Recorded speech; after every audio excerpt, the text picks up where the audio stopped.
খুব সহজেই চুলায় তৈরি করে ফেললাম এত সুন্দর বন। যদি বনের রেসিপিটা দেখতে চান তাহলে আমার পুরো ভিডিওতে দেখতে হবে। প্রথমে একটি বলে আমি 2 কাপ ময়দা নিয়ে নিয়েছি। তারপর দিয়ে দিচ্ছি 2 টেবিল চামচ চিনি, দিয়ে দিচ্ছি 2 চা চামচ ইস্ট। ইস্টটা কিন্তু দিতেই হবে অবশ্যই, নাহলে কিন্তু বন ফুলবে না। তারপর আমি এখানে এগুলোকে একটু ভালো করে মিক্স করে নিচ্ছি। তারপর দিচ্ছি পরিমাণ মতো লবণ। এরপর আবার এগুলোকে আমি একটু ভালোভাবে মিক্স করে নিচ্ছি। তারপর আমি সামান্য কুসুম গরম পানি দিয়ে এগুলো মিক্স করে নেব। খুব বেশি গরম পানি দিতে যাবেন না, আর এগুলো একদম রুটির ডো থেকেও নরম ডো হবে। তারপর ঢাকনা দিয়ে অপেক্ষা করছি কিছু সময়। তারপর আমি এখানে অন্য একটা পাত্রে তেল নিয়ে দিয়ে দিচ্ছি পেঁয়াজ, আদা বাটা, রসুন বাটা। এগুলোকে একটু ভালো করে কষিয়ে দিয়ে দিচ্ছি হাফ চা চামচ হলুদ গুঁড়ো, দিয়ে দিচ্ছি 1 চা চামচ মরিচ গুঁড়ো, তারপর দিচ্ছি ধনিয়া গুঁড়ো, গরম মশলা গুঁড়ো, সাথে স্বাদ মতো লবণ। তারপর এগুলো ভালোভাবে কষিয়ে আমি দিয়ে দিচ্ছি গরুর মাংসের কিমা। আপনারা চাইলে যে কোনো মাংসের কিমা দিয়ে করতে পারেন। এই মাংসগুলোকে আমি খুব ভালোভাবে কষিয়ে নিয়েছি, বারবার কষিয়ে তারপর আমি দিয়ে দিচ্ছি সামান্য পরিমাণ আলু কুচি করে নিয়েছিলাম সেগুলো, আর দিয়ে দিচ্ছি কাঁচামরিচ।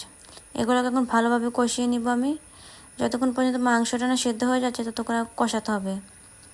আমি কিন্তু দেখেছেন আলু দেওয়ার আগেও মাংসটা ভালোভাবে কষিয়ে নিয়েছি।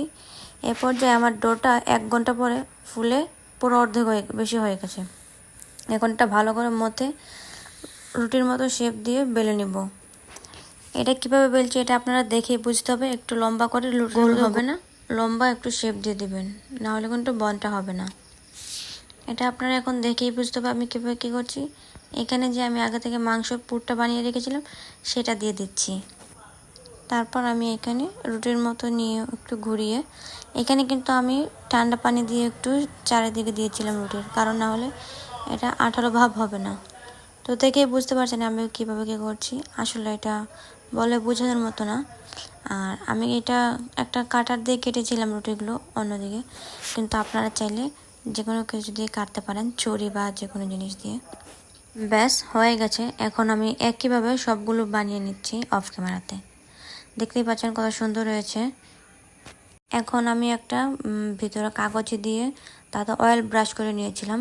আর এখানে যে আমি ব্রাশ করছি দেখছেন এটা হচ্ছে ডিমের কুসুম, তার সাথে একটু আপনারা ফুড কালার দিয়ে দেবেন, অরেঞ্জ ফুড কালার, তাহলে কালারটা অনেক বেশি সুন্দর আসবে। এটা কিন্তু একটা সিক্রেট, কেউ বলে না, কিন্তু আমি বলে দিলাম। এখানে অরেঞ্জ ফুড কালার দেবেন, কালারটা অনেক সুন্দর আসবে। ডিমের কুসুম ব্রাশ করলে কালারটা তেমন আসে না, আমি দেখেছি, তাই অরেঞ্জ ফুড কালারটা আমি ব্যবহার করেছি। আর এখানে আমি কেক বানানো আমার মোল্ডে নিয়ে নিয়েছিলাম, আপনারা চাইলে যে কোনো স্টিলের পাত্রে নিতে পারেন। তারপর এখানে একটা পাতিলে আমি আগে থেকে হাঁড়িটা খুব ভালো করে গরম করে নিয়েছি, যাতে ঢাকনাটাও গরম করেছি। আর এখানে উপরে কিন্তু স্টিলের ঢাকনা দিতে হবে। তারপর দেখতেই পাচ্ছেন আমি 25 থেকে 30 মিনিটের মতো এটা বেক করেছি, হয়ে গেছে।